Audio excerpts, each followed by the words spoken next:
If your surname is on this list, your bloodline does not just have Viking ancestry, it has a specific Norse origin, a specific god, a specific territory, a specific ship route that your ancestors sailed before the word Viking even existed in written history. 10 surnames, 10 proofs, and by the end of this video, you will know exactly what your name was telling the world about your family over 1,000 years ago. Stay until number 1 because that surname contains a secret that Scandinavian linguists only decoded in the 20th century. Number 10. Strand. Strand, from the Old Norse strong, the shore, the beach. The edge where land meets water. For a civilization built entirely around the sea, this was not a poetic description. It was an address. Norse families named Strand lived on the coast, specifically on the narrow strips of habitable land between the mountains and the fjords that defined Scandinavian geography. But the name traveled.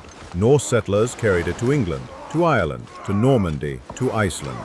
In London, the Strand, one of the city's oldest streets, takes its name directly from Old Norse, a linguistic trace of Viking settlement that millions of people walk past every day without knowing what language named it. If your name is Strand, your family's address was the shoreline of the Norse world, and from that shoreline, they could reach anywhere.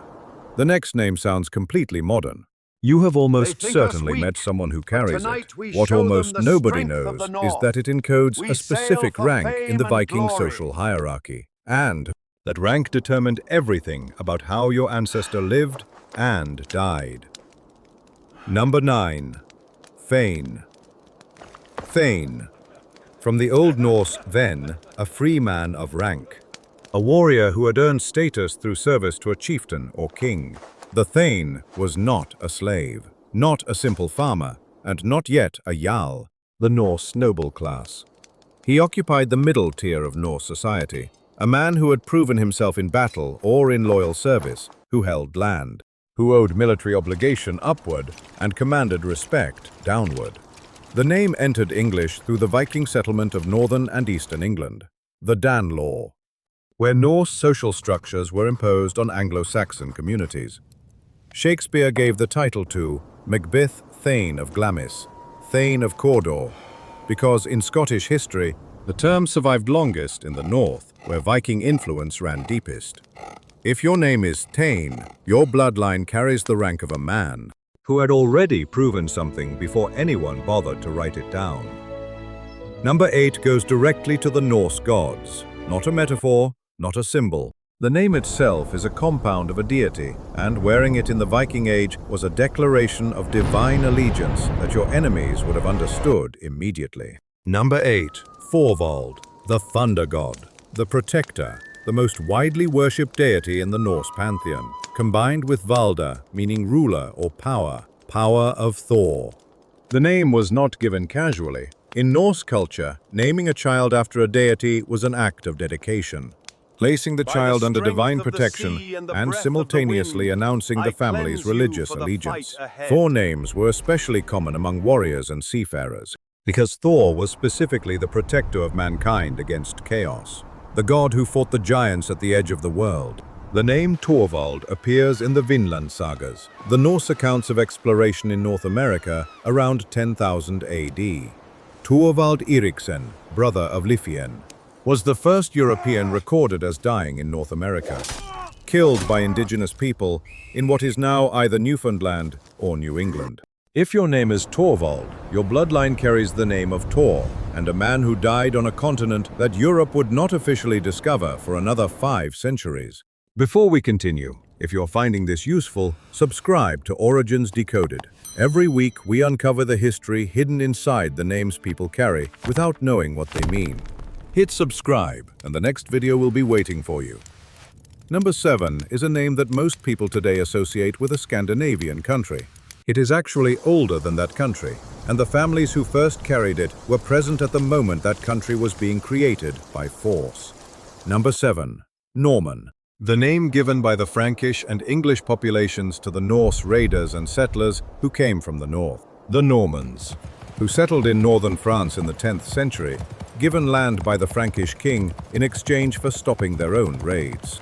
took this descriptive name and turned it into an identity. Within 2 generations, they had adopted French language and Christian faith, while maintaining Norse military organization and strategic ambition. In 1066, they conquered England. In the 12th century, they conquered southern Italy and Sicily. The name Norman, as a surname, descends directly from families who identified with this transformation. Norse origins. European ambition. If your name is Norman, your bloodline is the hinge point between the Viking Age and medieval Europe. You carry the name of the people who ended one era and began another. Number 6 encodes a geography lesson in 4 letters. It tells you exactly which part of the Norse world your family came from, and that specific region produced the most documented explorers in Viking history. Number 6. Vik. From the Old Norse, Vik, a small bay, an inlet, a creek. This is the root of the word Viking itself. A Vikinger was a man from the Vik, a man of the inlets, someone who came from the sheltered coastal bays that defined Norwegian geography. The name as a surname marks families from the coastal settlements of western Norway. The exact departure points for the great Norse voyages, it was from the Vik settlements that ships set out for Scotland, Ireland, Iceland, Greenland, and eventually North America. If your name is Vik, you do not just have Viking ancestry. Your family's home address is the etymological origin of the word that defines an entire age of history. Number 5 sounds like it belongs to a straightforward Scandinavian family. It does not. It belongs to a specific warrior class within Norse society. Men who fought in a state that contemporary accounts described as beyond human. Their enemies called them something else entirely. Number 5. Bjorn. Bear from the Old Norse Bjorn, the bear, the largest and most feared predator of the Norse world. Names derived from animal totems in Viking culture were not decorative. They were declarations of identity. The bear held specific significance in Norse warrior tradition. The Berserkers. Berserker in Old Norse, possibly meaning bear shirt. Men who wore bear pelts into battle were the most feared warriors in the Viking Age. Ancient accounts describe them as fighting in a trance state, immune to pain, of terrifying strength. They were dedicated to Odin. They were considered touched by the divine. The name Bjorn appears throughout the Icelandic Sagas and in Norse royal lineages across Scandinavia.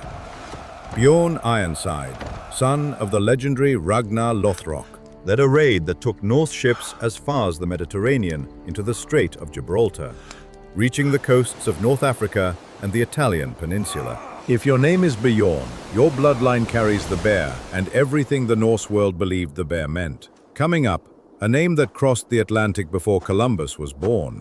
The family behind it appears in documents that were dismissed as mythology for centuries and confirmed as history only in the 20th century. Number 4. Ericson, son of Eric and the Eric in question. For the families who carry this name in its oldest documented form is Eric the Red, the Norse explorer who established the first European settlement in Greenland around 985 AD, after being exiled from Iceland for manslaughter. His son Leif Ericson sailed further west around 1000 AD and established a settlement at Vinland, confirmed by archaeologists in 1960 at Lance O Meadows in Newf, Finland, Canada. The Ericson name in its various modern forms, Ericson, Ericson, Ericson, descends from patronymic traditions that identified the family line directly.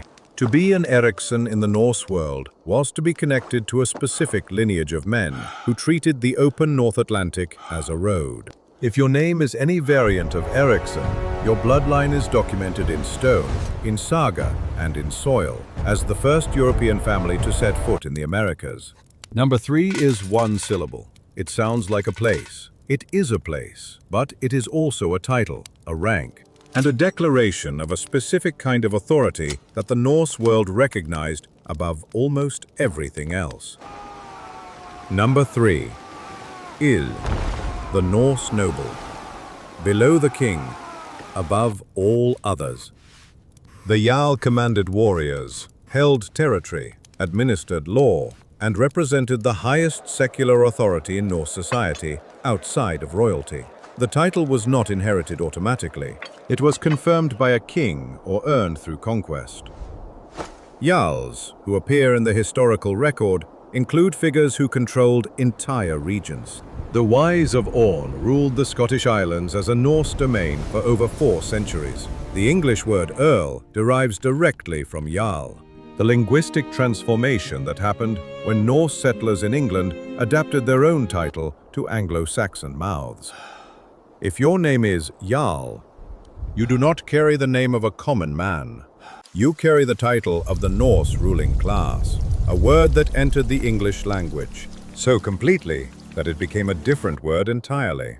Number 2 carries a name that appears in the oldest written literature in the Norse world. Not as a minor figure, as the central bloodline around which the most famous saga ever written was constructed. Number 2, Sigerson, son of Sigur, and Sigur from the Old Norse Sigurður, meaning victory guardian. Combining Sigur victory and Vardr guardian is the name at the center of the Ulsunga saga, the Norse epic that gave the world the story of a dragon, a cursed ring, and a doomed hero. Sigar, the dragon slayer, who killed Fafnir and gained his treasure, is the Norse prototype for the hero archetype that runs through Germanic and Norse literature from the medieval period to the 20th century. Richard Wagner built his ring cycle opera around this story. Tolkien drew directly from it. The name Sigur appears throughout Scandinavian royal lineages. Multiple kings, multiple YLs, multiple chieftains bore it. The patronymic Sigerson marks a family that considered itself connected to this tradition. If your name is Sigerson, your bloodline carries the name of the greatest hero in Norse mythology, and every story that hero inspired for the next 1,000 years. And now, number 1. This surname does not sound Norse at first. It does not sound Scandinavian. It sounds English or Scottish, or possibly nothing in particular. And that is exactly what makes it the most remarkable name on this list. Because its Norse origin was hidden so completely that it took 20th century linguistics to find it. Number 1. Kettle. From the Old Norse, kettle, a cauldron, a vessel, a container. But in Norse personal name tradition, Kettle was not a description of a cooking pot. It was a name of significant weight, appearing in the Icelandic Sagas in Scandinavian royal records. And most importantly, across the northern and eastern counties of England, where Viking settlement was heaviest. The Domesday Book of 1086, the Great English Land Survey commissioned by William the Conqueror, lists Kettle as a landowner in Yorkshire, Lincolnshire, and the East Midlands. These were the territories of the Danelaw, the region of England governed by Norse law for nearly a century before the Norman conquest. The name survived the Norman period, survived the Middle English period, survived the early modern period, and became kettle, an English word, an object in a kitchen, carrying inside it invisibly the name of a Norse family that owned English land 1,000 years ago and left their name on it so permanently that it became a common noun. If your name is Kettle, you are walking around with a Viking name that disguised itself so well it disappeared, and only came back when someone looked hard enough to find it. 10 surnames, 10 proofs, 10 corridors leading back through fjords, longships, saga halls, dragon-slaying myths, transatlantic voyages, and the systematic renaming of an entire civilization when the Norse world was absorbed into Christian Europe. Your name did not come from nowhere. It came from people who carved it into wood and stone and saga before paper existed. It came from people who carried it across oceans that had no maps. Drop your surname in the comments. Tell me if it is on this list, or tell me what you have always been told about. Where your name comes from, because the Norse world left more traces in modern surnames than any other civilization in European history. And most of those traces are still waiting to be found. If you made it to the end, subscribe to Origins Decoded. The next video is already waiting for you. Every week, another name, another bloodline, another history that nobody told you was yours. Heat.